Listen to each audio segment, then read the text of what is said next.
If your family came to the United States of America in the past 100 or 150 years, are you obligated to hold the door open for untold tens or hundreds of millions of people from whatever countries for whatever reasons? Or is your obligation maybe to the people who built a country so great that your ancestors decided to cross half the world and leave everything behind to become a part of it? Is your obligation maybe to the men and women who built this country and allowed graciously you and your family to become a part of it, to maybe maintain the social fabric, the culture, and the security of the country that they built for their children and for yours? Or is your obligation maybe to anyone who fits a vague definition of the word immigrant, because technically you're an immigrant too? Welcome back to the Osama bin Laden studio. I'm John. It is the week of Christmas. Merry Christmas. It is a very busy time. I am very busy. I'm sure that you are very busy, but I wanted to take a moment to speak to you about something which is very important to me, and I think is probably pretty important to you as well.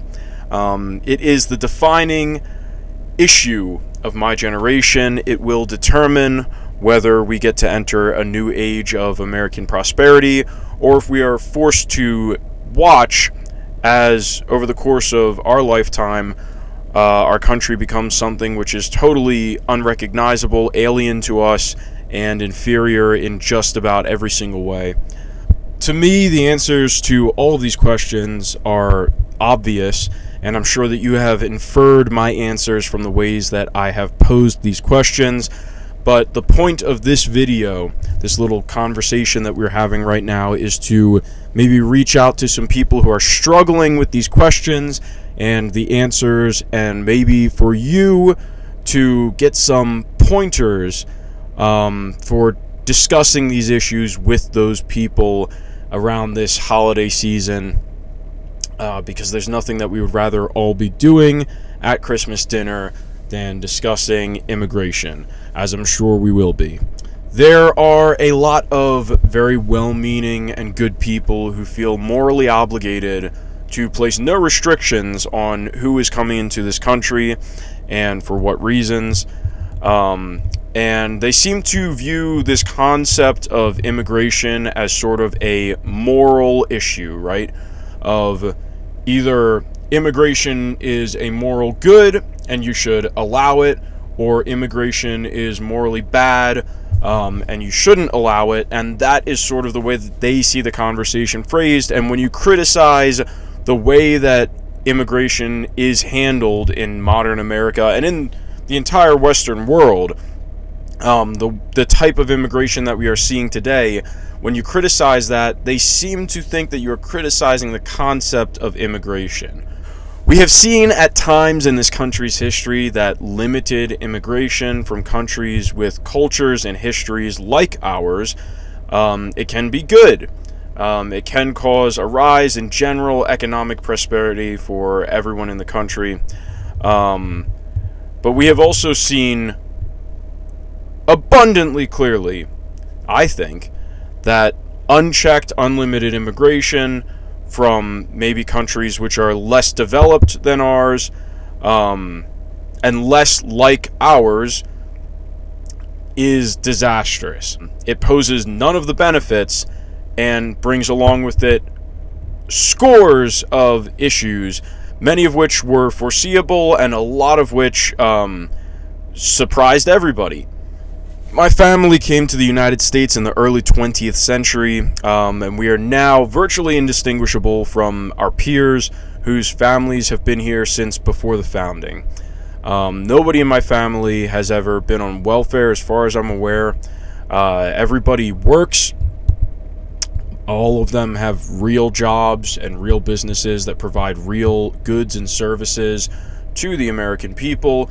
And outside of our day jobs, we all work tirelessly at extracurricular activities in our communities and in our country in general to better our communities and our country in general.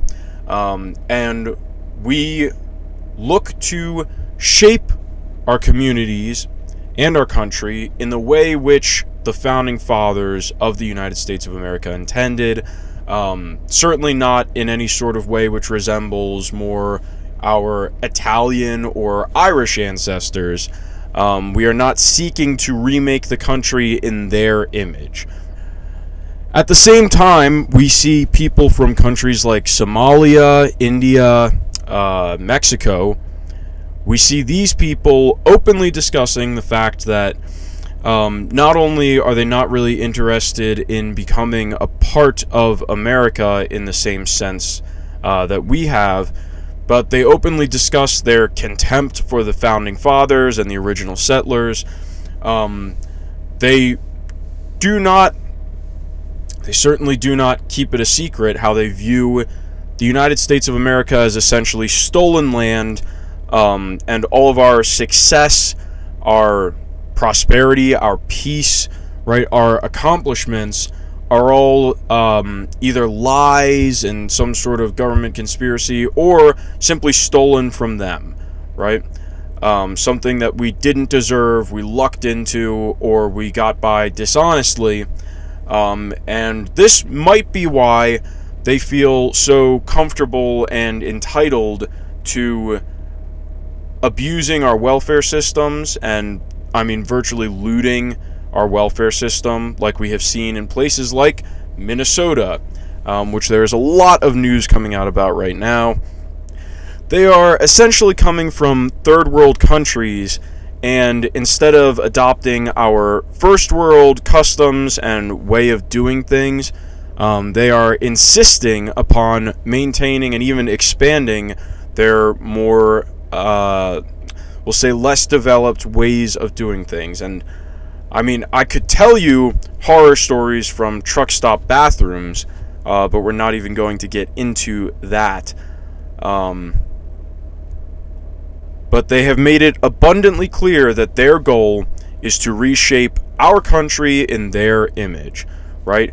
I mean, they even fly their own flags. I don't think that you could get more explicit and obvious than that. The point is, people use this blanket term of immigration to lump in very different concepts with one another and to tactically muddy the waters around this conversation and make it a lot more difficult to discuss the real issue that we are trying to discuss.